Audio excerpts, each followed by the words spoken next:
Un suspect en garde à vue après la mort d'une fillette. Ce Polonais de 38 ans est soupçonné d'avoir enlevé et tué l'enfant mercredi à Calais.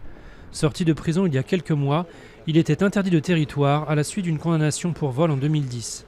Une marche blanche en hommage à la fillette est prévue à Calais à partir de 18h.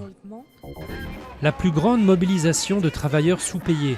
Des dizaines de milliers de personnes ont manifesté mercredi dans 230 villes américaines pour réclamer un salaire minimum de 15 $ de l'heure, affirmant qu'avec moins, il était impossible de vivre décemment. À New York, le salaire minimum est d'environ 9 $. Le ferry Seawall va être renfloué. C'est la promesse faite par la présidente sud-coréenne, un an jour pour jour après un naufrage qui a fait 304 morts.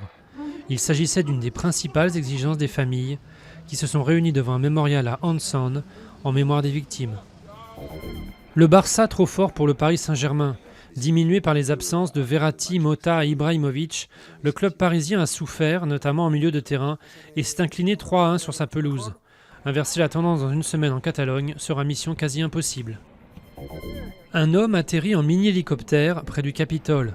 Désireux de protester contre la corruption du système politique américain, il a réussi à échapper à toute surveillance et s'est posé en plein cœur de Washington.